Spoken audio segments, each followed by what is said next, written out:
สบายแบบเหนือไหมโอเคทุกคนวันนี้มันพบกับไอเดียเองเด้อ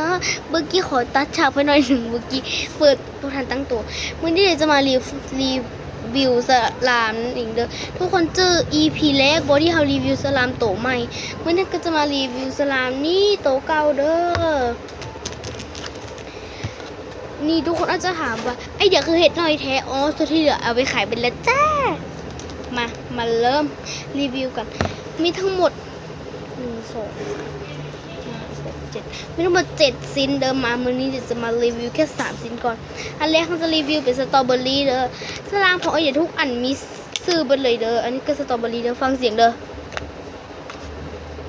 นี่ก็คือนุ่มจริงเด้อต่อไปเขาก็จะรีวิวเป็นองุ่นนั่นเองเด้อ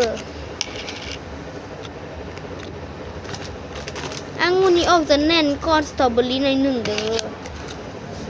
แล้วอันสุดท้ายเขาจะมารีวิวอันไหนดีคะทุกคนฉันเอาทุเรียนแล้วกันค่ะทุกคนทุเรียนสีเหลืองเลย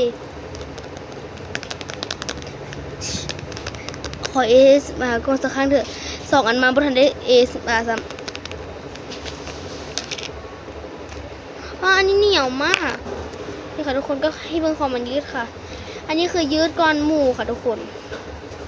นี่แต่อยากฟังเสียงมันบ่เดี๋ยวลองเฮ็ดให้เบิ่งเด้อนี่ค่ะทุกคน